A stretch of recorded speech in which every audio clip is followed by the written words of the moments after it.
Back in the day, the Game Genie wasn't just a cheat device. It was literally black magic for your NES. This little golden brick could break games wide open, turning frustration into pure chaos. So let's dive into the top 10 Game Genie codes that absolutely changed the game. Literally.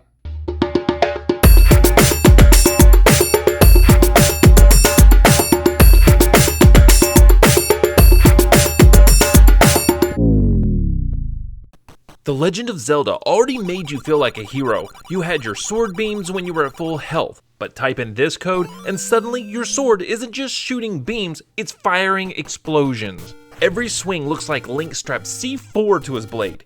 Even better, you can blast through walls to uncover secret entrances without wasting bombs. You're not just adventuring anymore, you're practically conducting demolition work across Hyrule. This wasn't a cheat, this was Zelda Michael Bay Edition. Contra is one of those games that separate the kids from the kids who cried, but with this code, the game basically plays itself. Every enemy, every boss, every soldier who dares spawn just instantly drops dead. You don't fire a shot, you don't flex skill, you just walk forward and the world dies around you. It's like Contra, the existential dread edition. Of course, cliffs and explosions still end your run, so while you feel like a war god, one wrong step and you're still toast. But for the first time ever, you were the spread gun. This one's personal. Ghost and Goblins is the stuff of nightmares. You get 2 hits, armor off, then dead. And oh yeah, to actually beat it, you gotta clear the game twice in a row. Thanks, Capcom. But with this code, Arthur becomes invincible, zombies are useless, red emirs are decorations, bosses are just oversized parade floats. Suddenly, this game that chewed up childhoods and spit them out becomes a casual Sunday stroll in your underwear. Of course, pits are still pits, jump wrong, and you're still humiliated. But when you've got the power of God and boxers on your side, you finally get to tell this game where to shove it. This is the code you show your friends when you want them to think you've lost your mind. This code makes every single enemy behave like a Hammer brother. That innocent Goomba in 1-1? Yeah, now he's chucking hammers at your face. Koopas, Cheep Cheeps, even Bowser's minions, everybody's suddenly gone full Major League. And the game doesn't like it. Power-ups glitch out, enemies move like they've had one too many, and then sometimes the whole cartridge just gives up and crashes. This isn't Mario anymore. This is Mario if Bowser won and installed a dictatorship of Hammer brothers. Battletoads is already legendary for breaking controllers. Turbo Tunnel alone caused therapy bills in the 90s, but with this code, suddenly you got the power of one-hit kills. Punch a grunt? Gone. Kick a boss? Gone. The Dark Queen's goons don't stand a chance, but the only catch? They can kill you in one hit too. So yeah, it's empowering, but it also turns the game into a sweaty standoff. Will you land the first blow, or will that random rat turn you into a pile of toad pudding? Silver Surfer is infamous for one thing, being impossible.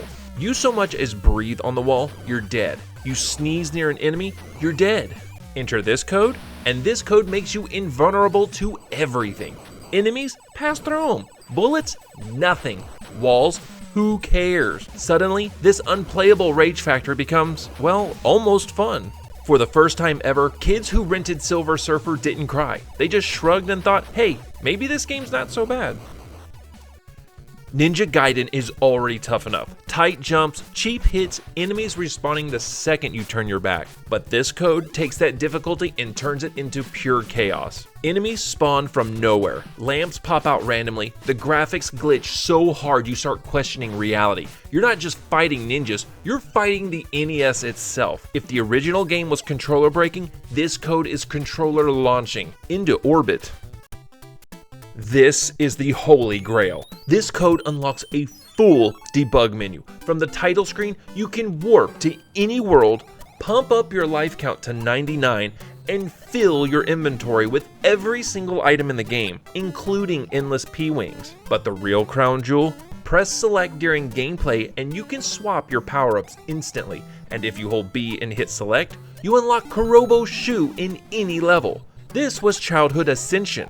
Debug mode wasn't a cheat, it was basically Mario Maker before Mario Maker.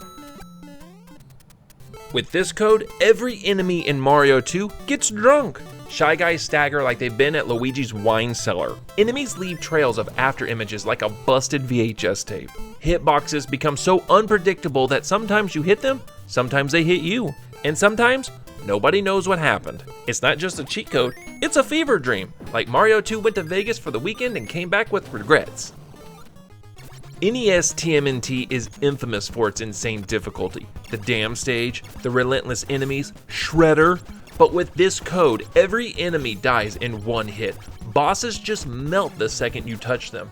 And if for some reason an enemy doesn't vanish, don't worry. The code gives you invincibility too. It's like the genie looked at TMNT and said, yeah, this one's cruel, let's fix that. For kids who never got past level 3, this code was salvation. For the rest of us, it was revenge.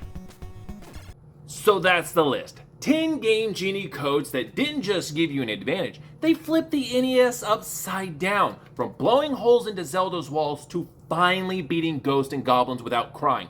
These weren't just cheats, they were the ultimate power fantasy.